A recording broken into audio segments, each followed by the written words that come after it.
আসিফকে ধরে বেঁধে কোথাও একটা নিয়ে যাওয়া হচ্ছে। কোনো এক বিরাট সারপ্রাইজ আছে নাকি তার জন্য। আর তার আয়োজনে স্বয়ং তার বন্ধুমহল। যদিও আসিফ সংশয়ে আছে, এদের সারপ্রাইজ মানে তার কপালে বাস। তবুও একরাশ ধৈর্য নিয়ে গাড়িতে বসে আছে সে। তবে পথ ফুরাচ্ছে না।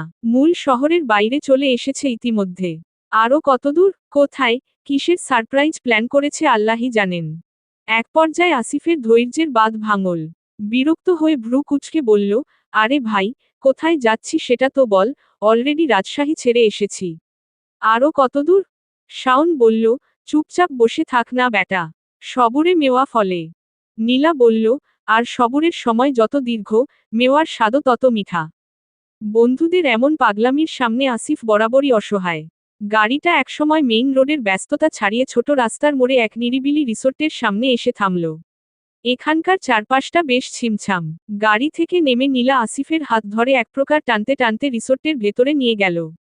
করিডোরের শেষ মাথায় একটা বন্ধ ঘর। কাফি পকেট থেকে চাবি বের করে দরজা খুলে দিল। ভেতরটা ঘুটঘুটে অন্ধকার, দরজা থেকে ভেতরের কিছুই বোঝা যাচ্ছে না। নীলা আসিফের কানের কাছে মুখ নিয়ে ফিসফিস করে বলল, ব্রো, আজ আর কোনো দ্বিধা নেই, একেবারে মন দিল খুলে বলবি, রাগ না কমলে 2-4টা বসাতেও পারিস।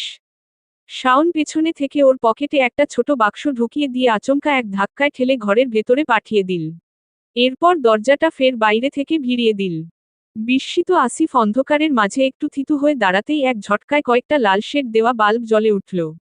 মুহূর্তেই আসিফের চোখের সামনে ভেসে উঠল সামনের রোমান্টিক ডেকোরেশন।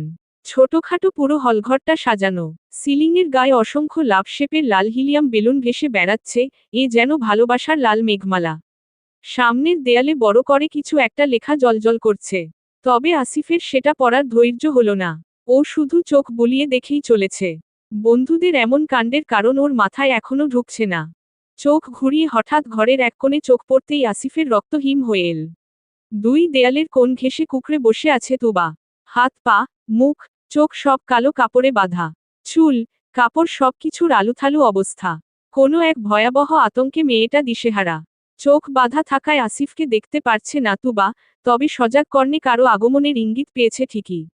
মেয়েটা নিজের সম্মান আর অস্তিত্ব রক্ষার শেষ চেষ্টা হিসেবে বাঁধা হাত দুটো দিয়ে ছোট লম্বা আকারের স্টিলের পাত টাইপের কিছু একটা শক্ত করে ধরে সামনের দিকে তাক করে রেখেছে। হঠাৎ এমন একটা দৃশ্য আসিফের বিশ্বাসেই আসছে না। কে করেছে এমন বীভৎস একটা কাজ? অধিক বিস্ময় ওর পা দুটো নড়ছে না, যেন মাটির সাথে গেঁথে গেছে। মুখ দিয়ে শুধু অস্ফুট স্বরে উচ্চারিত হলো, তুবা। কিন্তু সেই ক্ষীণ আওয়াজটুকু তুবার কান পর্যন্ত পৌঁছাতে পারল না। আসিফ এবার অতর্কিত পায়ে তুবার দিকে এগিয়ে যেতে লাগল। সেই পদধ্বনির আওয়াজে তুবা আরও সতর্ক হয়ে উঠল। শিকারীকে ঠেকানোর ব্যর্থ চেষ্টা হিসেবে স্টিলের পাতটা শক্ত হাতে আরও সামনের দিকে বাড়িয়ে ধরল। বাধা মুখ দিয়েই গুমিয়ে কাছে না আসার অনুনয় করতে লাগল ও। এমন একটা পরিস্থিতিতে আসিফ নিজের অবস্থান জানান দিতেও ভুলে গেল যেন। কি করবে ভাবতে ভাবতেই তুবার একদম কাছে গিয়ে তুবার হাতটা ধরে ওকে কাছে টেনে নিল। ব্যাস, তুবার উন্মাদনা আরও বেড়ে গেল। আসিফের বাহুডোরে থেকেই উন্মাদের মতো ছোটাছুটি করতে লাগলো মেয়েটা। জ্ঞানশূন্য হয়ে তাকে জড়িয়ে রাখা মানুষটিকে হাতের স্টিলটা দিয়ে এলোপাতাড়ি আঘাত করছে। আসিফ ওকে শান্ত করার চেষ্টা করে বলল, তুবা, কলিজা, আমি। দেখ এটা আমি। একটু শান্ত হয়ে বসো। এই তুবা। আসিফের ডাক আতঙ্কিত রমণীর কান পর্যন্ত পৌঁছাতে ব্যর্থ। আসিফ কোনোমতে তুবার হাত থেকে স্টিলের পাতটা ছুটিয়ে নিয়ে ওকে বুকের সাথে শক্ত করে চেপে ধরল। তুবা, এই কলিজা, আমি তোর আসিফ। তুবা এবার একেবারে শিথিল হয়ে এল। সারা দেহ ছেড়ে দিল আসিফের ওপর। আসিফ কিছু আন্দাজ করতে পেরে দ্রুত হাতে ওর হাতমুখ চোখ একে একে সব জায়গার বাঁধন খুলে দিতে লাগল। সামনের বাগানে পাতানো টেবিল চেয়ারে বসে আছে সবাই।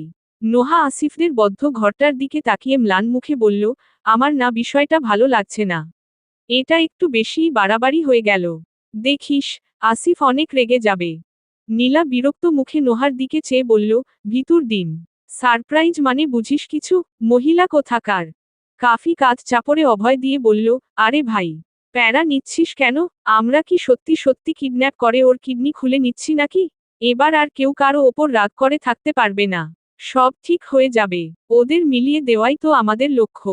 শাওন এসে নোহাকে পেছনে থেকে জড়িয়ে ধরে বলল, অবশেষে এই রিয়েলিস্টিক নাটক থেকে ছাড় পেলি। বুঝলি, আমরাও আর দেরি করব না। আসিফের বিয়েটা দিয়ে ফিরে গিয়ে আমরাও আমাদেরটা সেরে নেব। কেমন? তুই একটু সিরিয়াস হবি কবে শাওন? আর যা তোর পক্ষে সম্ভব না, তার আশা দিবি না প্লিজ। আরে রাগ করছিস কেন? সিরিয়াস আমি, পাক্কা। এবার ড্যাড ফিরলেই এনগেজমেন্ট হয়ে যাবে, তারপর সোজা বিয়ে। Trust me sweet heart. শাওনের কথার মাঝেই নোহার চোখ গেল আসিফদের ঘরটার দিকে। পাজাকোলে নিথর তুবাকে নিয়ে বেরিয়ে আসছে আসিফ। তুবার আলুথালু, ফ্যাকাশে মুখটা দেখে নোহার বুকটা ধক করে উঠল। অস্ফুট স্বরে ডাকল, তুবা। ওর আতঙ্কিত ডাক শুনে আড্ডায় মত্ত সবাই স্তব্ধ হয়ে ওদিকে তাকালো। আসিফের চোয়াল শক্ত, চোখ দুটো রক্তবর্ণ। সবাই তড়িঘড়ি করে ওদের দিকে এগিয়ে এল। কাফি আমতা আমতা করে জিজ্ঞেস করল, আসিফ, কি হয়েছে তুবার? ও এমন কেন? আসিফ একবার শীতল চোখে সবার মুখের দিকে তাকিয়ে তীক্ষ্ণ কণ্ঠে বলল, কাজটা কি তোরা ঠিক করলি? এমন ছেলেমানুষই তোদের থেকে আশা করিনি। আসিফের কথার প্রেক্ষিতে কেউ কিছু বলতে পারল না। প্রত্যেকেই প্রবল অপরাধবোধে কুঁকড়ে আছে। আসিফ তুবাকে নিয়ে পাশের একটা ঘরে গিয়ে সোফার ওপর বসে পড়ল। নীলা দ্রুত এক গ্লাস পানি নিয়ে এসে তুবার চোখে মুখে ছিটিয়ে দিতে লাগল। কয়েকবার পানি ছিটানোর পর ধীরে ধীরে চোখের পাতা মেলল তুবা। অর্ধবোজা চোখে সামনে আসিফকে দেখেই মেয়েটা দিকবিদিকশূন্য হয়ে ক্ষিপ্র হাতে সোজা আসিফের গলা জড়িয়ে ধরল।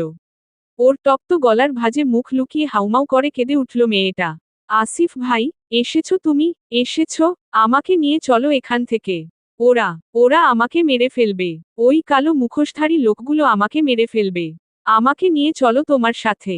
কান্নার তোরে কথা আটকে যাচ্ছে মেয়েটার। সারা শরীর তখনও থরথর করে কাঁপছে। আসিফ তুবাকে আরো শক্ত করে নিজের বুকের সাথে মিশিয়ে নিল। মাথায় মমতার হাত বুলিয়ে অভয় দিয়ে বলল, আমি এসেছি কলিজা, আমি আছি তো। কেউ তোর কিচ্ছু করতে পারবে না। শান্ত হ, আমরা একদম সেফ আছি, চোখ খুলে দেখ। কেউ নেই এখানে, শুধু আমি আছি। তুবার কান্না থামার নাম নেই। মেয়েটার আতঙ্ক এখনো কাটেনি। কাঁদতে কাঁদতে এবার হেঁচকি উঠে গেল। আসিফ এখনো ওকে বুকে জড়িয়ে রেখে মাথায় হাত বুলিয়ে দিচ্ছে।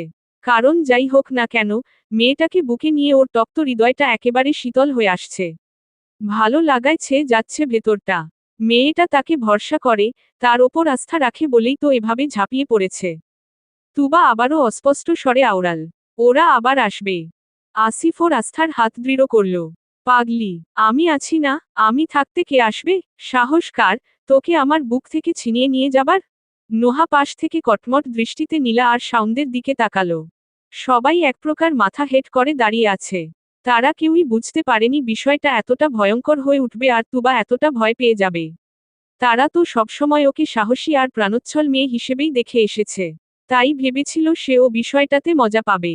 একটু ইউনিক স্টাইলে প্রপোজ করলে সারাজীবন তারা দুজন তা স্মৃতি করে রেখে দিতে পারবে। আর কিডন্যাপটাও তো ভাড়া করা লোকদের দিয়ে করানো হয়েছে।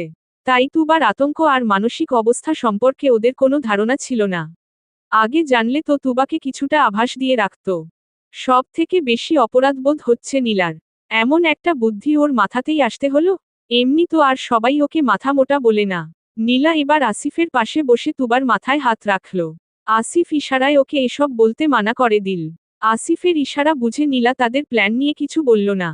প্রায় আধা ঘন্টা এভাবেই নিস্তব্ধতায় কাটল।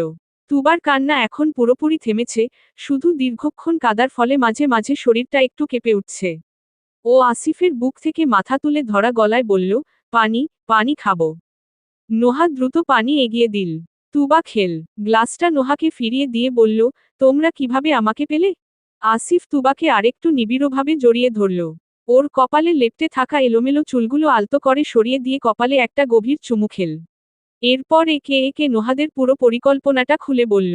কেন তারা এমন নাটক সাজিয়েছিল, এর পেছনে উদ্দেশ্য কি ছিল, সব। তুবা চুপচাপ সব শুনল। নীলা তুবার মাথায় হাত বুলিয়ে বলল, সরি তুবা, কুবুদ্ধিটা আমার মাথাতেই এসেছিল। কিন্তু বুঝতে পারিনি তুমি এতটা ভয় পেয়ে যাবে। সবাইকে অবাক করে দিয়ে খ্যাপাটে তুবা আজ কোনো বিরূপ রিয়্যাক্ট করল না। বরং একটু সময় নিয়ে বলে উঠল, তোমার প্ল্যানটা খুবই সুন্দর ছিল নীলা আপু।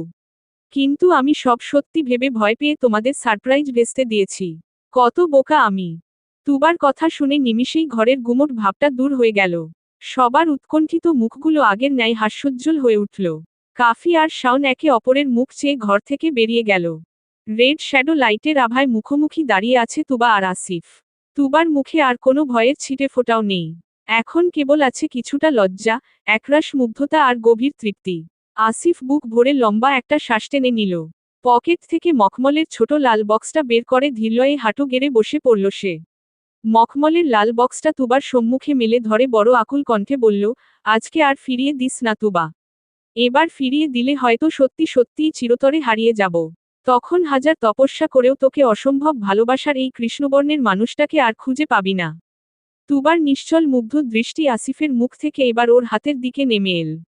বক্সের মাঝখানে একটা ডায়মন্ডের রিং জ্বলজ্বল করছে। পাশ থেকে কতকগুলো উৎসুক দৃষ্টি উৎসাহ নিয়ে চেয়ে আছে তাদের দিকে। তুবা মুখে কিছুই বলল না, কেবল এক ধাপ এগিয়ে আসিফের মাথার দুই পাশে আলতো করে হাত রাখল। তারপর একটু হেলে গিয়ে পুরুষালী কপালটার শক্ত চামড়ায় পরম মমতায় ওর কোমল অধরযুগল ছুঁয়ে দিল নিরালায়। আসিফের চোখের কোণে দুফোঁটা অশ্রু চিকচিক করে উঠল। পুরুষ মানুষ বলে কথা, তাই হয়তো জমা হওয়া অশ্রুটুকু গাল বেয়ে গড়িয়ে পড়তে পারল না।